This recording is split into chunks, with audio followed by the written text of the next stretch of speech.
பவுல் எடுத்திருக்கேன். அதில் அரை கப் அளவுக்கு கோதுமை மாவு சேர்த்துருக்கேன். இதில் வந்து நான் 10 ரூபா பேக்கெட் பால் பொடி தான் நான் எடுத்திருக்கேன்.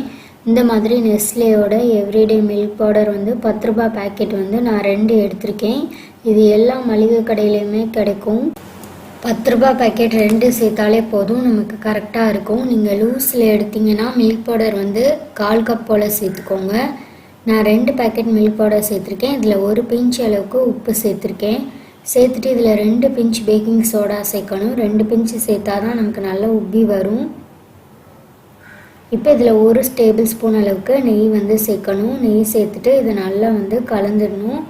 நெய் சேர்த்து நல்லா அந்த மாதிரி கலந்ததுக்கப்புறம் இதில் வந்து ஒரு 1/4 கப் அளவுக்கு தான் தண்ணி தேவைப்படும். ரொம்ப தண்ணி சேர்த்துடக்கூடாது. கொஞ்சமாக தண்ணி ஊற்றி நல்லா வந்து சாஃப்டான மாவாக பிசையணும். கொஞ்சம் கொஞ்சமாக ஊற்றி தான் நம்ம பிசையணும், ஒரேடியாக சேர்த்துடக்கூடாது. இப்போ மாவோட பதம் பார்த்திங்கன்னா இந்தளவுக்கு நல்லா வந்து சாஃப்டாக இருக்கணும். ரொம்ப கெட்டியாக இருந்ததுன்னா உங்களுக்கு உருட்டும் போது வெடிப்புகளாக வரும். அதனால நல்ல சாஃப்டான மாவாக எடுத்துக்கோங்க. இந்த மாதிரி நல்லா சாஃப்டாக வந்து அழுத்தி ஒரு 2 நிமிஷம் போல் பிசைஞ்சால் போதும், நல்லா சாஃப்டாகிடும். இதை வந்து வெடிப்புகள் இல்லாமல் சிலிண்ட்ரிக்கல் ஷேப்பில் நான் வந்து சின்ன சின்னதாக உருட்டி எடுத்திருக்கேன். உங்களுக்கு விருப்பமான ஷேப்பில் வந்து நீங்கள் உருட்டிக்கலாம். நீங்கள் ரவுண்ட் ஷேப்பில் வேணாலும் நீங்கள் உருட்டிக்கலாம். நான் வந்து சிலிண்ட்ரிக்கல் ஷேப்பில் தான் நான் உருட்டி எடுத்திருக்கேன். உருட்டும் போது நல்லா டைட்டாக உருட்டிக்கோங்க. கொஞ்சம் கூட இதில் வெடிப்புகளே இருக்கக்கூடாது. அப்போ தான் எண்ணெயில் போடும்போது வெடிப்புகள் இல்லாமல் வரும். இப்போ எல்லாத்தையும் நான் இதே மாதிரி உருட்டி எடுத்திருக்கேன். இது இருக்கட்டும். இப்போ சுகர் சிரப் ரெடி பண்ணிடலாம். அதுக்காக ஒரு பேன் எடுத்திருக்கேன். இதில் 1 கப் சர்க்கரைக்கு 1.5 கப் அளவுக்கு தண்ணி ஊற்றிட்டு இது ஒரு 2 நிமிஷம் நல்லா கொதிக்கட்டும்.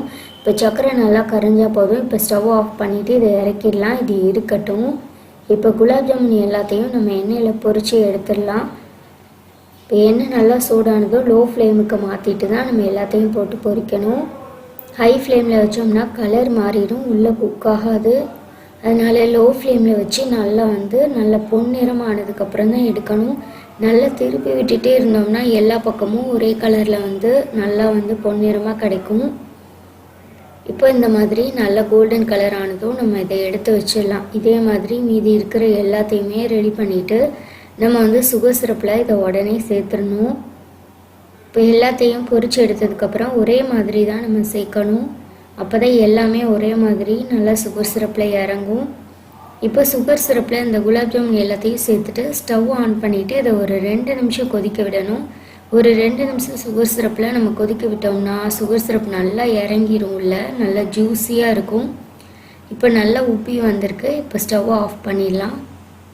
இப்போ இதை ஒரு அரை மணி நேரம் அப்படியே விட்டுறணும். அரை மணி நேரத்துக்கு அப்புறம் எடுத்து சாப்பிட்டிங்கன்னா ரொம்பவே ஜூஸியான கோதுமை மாவு குலாப் ஜாமுன் ரெடி ஆகிட்டு ரொம்ப சூப்பராக சாஃப்டாக வந்திருக்கு. கொஞ்சம் கூட வெடிப்புகளே இல்லாமல் வந்திருக்கு.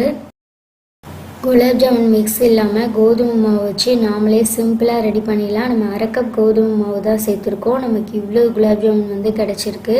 நான் சொன்ன இதே அளவுகள்லாம் இந்த சாஃப்டான ஒரு பர்ஃபெக்டான குலாப் ஜாமுனாக கண்டிப்பாக நீங்களும் செஞ்சு பாருங்கள். ரொம்ப நல்லாயிருக்கும். இந்த ரெசிபி உங்களுக்கு பிடிச்சிருந்ததுன்னா இந்த வீடியோவை மறக்காமல் உங்கள் ஃப்ரெண்ட்ஸ் அண்ட் ஃபேமிலியோட ஷேர் பண்ணிக்கோங்க. நல்ல ஜூஸியாக சாஃப்டாக வந்திருக்கு. சாப்பிட்றதுக்கு வாயில் வச்ச உடனே கரைஞ்சி போயிடும். இந்த ரெசிபி உங்களுக்கு பிடிச்சிருந்ததுன்னா கண்டிப்பாக நீங்களும் ட்ரை பண்ணி பார்த்துட்டு எப்படி வந்ததுன்னு கமெண்ட் பாக்ஸில் கண்டிப்பாக சொல்லுங்கள். நான் இதை கட் பண்ணி காட்டியிருக்கேன். உள்ளே எந்த அளவுக்கு சாஃப்டாக ஜூஸியாக வந்திருக்குன்னு. நல்ல சூப்பராக வந்திருக்கு. கண்டிப்பாக எல்லாருமே செஞ்சு பாருங்கள். ரொம்ப நல்லாயிருக்கும்.